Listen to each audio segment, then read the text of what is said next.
이런 화두도 제기가 되고 있습니다. 이번 기회에 탈 많은 전세제도 아예 없애버리자, 혹은 뭐 전세자금 대출을 줄이자, 이런 얘기도 나오고 있습니다. 전문가로서 어떻게 보시는지요? 근데 이게 전세제도가 너무 고착화되어 있기 때문에 근데 이번에 이제 전세 사기 피해나 이런 것들로 인해서 월세나 반전세 형태로 많이 전환을 하시는 것 같긴 해요. 전세라고 하더라도 예전에는 이제 가지고 있는 목돈을 전세금으로 납부를 하셨다면 지금은 대출받아서 하시기 때문에 어차피 이자 부담이 있거든요. 그래서 조금 안전하게 가시려면 비용을 조금 더 들이더라도 그냥 월세나 반전세로 가야겠다, 이렇게 좀 전환이 되어 가고 있는 것 같긴 해요.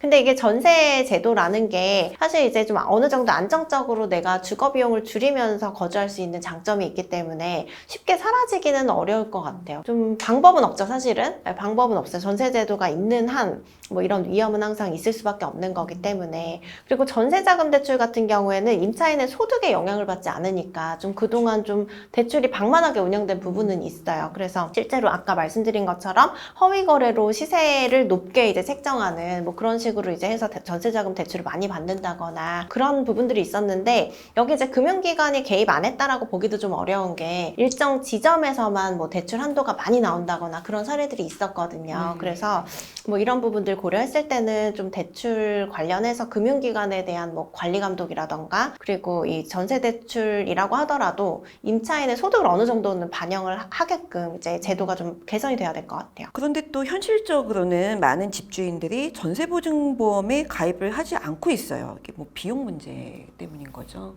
이게 임차인이 가입하시면 되거든요. 네. 임차인이 가입하시면 되고 비용이 그렇게 많이 들지도 않아요, 생각보다. 사실은. 네. 네. 근데 이제 가입을 못 하시는 경우는 제가 네. 이제 좀 상담을 해보면 왜 전세보증보험을 가입을 못 하셨냐 물어보면 가입이 안 되는 집이기 때문에 가입을 못 하신 사례가 많고요. 그 보증보험 가입률이 한 20%대밖에 안 되거든요. 그래서 존재 자체를 모르시는 분도 많아요, 사실은. 잘 알려지지 않아서. 네. 예. 주의를 한다고 해도 전세보증보험이 도움이 안 되는 경우도 많습니다. 화곡동 사례 같은 경우인 거죠. 이제 그 임대인이 사망한 경우에는 사실 근데 전세보증보험에 가입이 되어 있다라고 하시면은 이게 당장 보증보험에서 지급은 안 되더라도 사실 보험 가입이 되어 있기 때문에 언젠가 지급은 받으시거든요. 그래서 큰 문제는 없으신데 이제 보증보험 가입 안 하신 분들이 큰 문제가 되시는 거죠, 결국에. 그럴 때는 네네. 변호사님이 사실 이 재건축 쪽, 제가 재개발 쪽 전문이신데 요즘 분위기 어떤지 좀 궁금해서 이런 질문도 좀 해보겠습니다. 특히 올해 분양이 좀 많아지잖아요. 그래서 입주권하고 분양권 중에 뭐가 더 유리한지 요거 궁금해하시는 분들 좀 많아요. 네, 요즘 주택 경기가 안 좋긴 한데 조금씩 이제 살아나는 느낌은 들어요. 뭐 객관적인 지표가 아니라 그냥 실무에서 봤을 때는 예전에는 투자에 그냥 혹시 뭐 할 게 있을까라고 오셨다고 하면 확인차. 근데 요즘에는 아예 그냥 적극적으로 좀 생각하시는 분들이 있어요. 그래서 단지나 뭐 지역별로는 뭐 최대 50%까지도 조정된 곳들이 있기 때문에 내 집 마련을 하시거나 아니면 투자를 하신다고 해도 조금 저렴하다라고 느끼시는 분들이 있는 것 같거든요. 내 집 마련 하실 때 이제 입주권, 분양권 생각을 해보실 수가 있는데 말씀하신 대로 올해 서울 분양 물량이 굉장히 많아요. 특히 강남 되게 많거든요.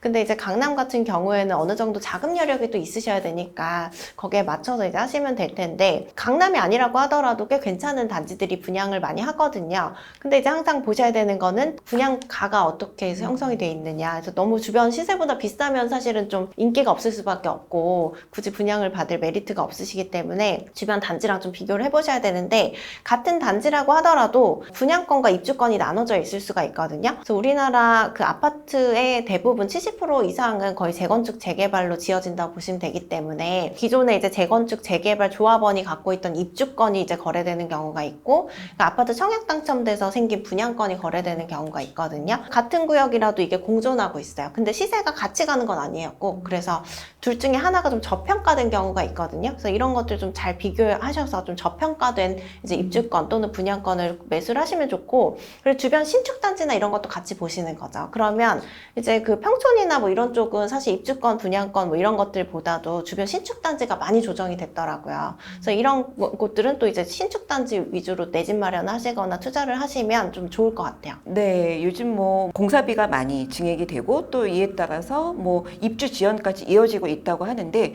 요 분위기 어떤지 좀 궁금합니다.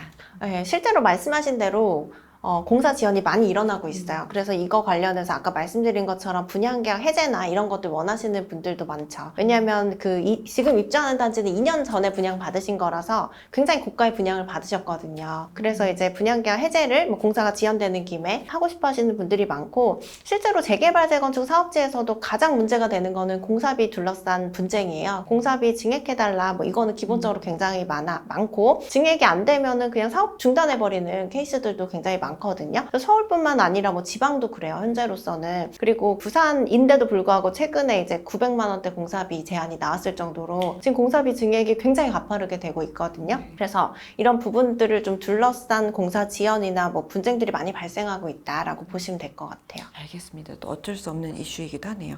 저희가 집터뷰 나오신 분들한테 항상 던지는 질문인데 부동산 경기 앞으로 어떻게 될 것 같은지 변호사님 궁금합니다. 최근 통계에 보면은 이제 지금 현재 집값도 비싸다라고 생각하시는 분들이 70% 이상이라고 하긴 하더라고요. 근데 이제 제가 시장에서 보면 실제로 좀 투자를 목적으로 이제 집을 매수하시려는 분들은 지금 적극적으로 투자해봐야겠다라고 생각하시는 분들이 있는 것 같아요. 단지별로 보면은 거의 뭐 30%, 50% 이렇게 조정이 된 곳들도 있고, 사실 50% 떨어졌으면 고가 대비 그러면 싸다고 느끼시는 것 같긴 하거든요. 그래서 그렇게 보시는 분들도 많은 것 같고, 올해는 좀 단지나 지역별로 좀 온도차가 있지 않을까. 그리고 실제로 13대책 보면은 분양권 전매 제한 완화가 핵심이잖아요. 그래서 그런 것들 봤을 때는 주택 부분에 굉장히 혜택을 많이 주고 있고, 그리고 이 대책으로 인해서 혜택을 볼 수 있는 곳은 결국에 수도권 단지일 수밖에 없거든요. 그래서 이런 것들은 청약 경쟁률도 조금씩 나오기 시작하고 투자자들도 움직이는데, 반면에 이제 지방에는 지금 미분양이 좀 쌓여가고 있는 부분들이 있어서 좀 지역별로 단지별로 좀 격차가 있을 것 같다라는 생각이 들어요.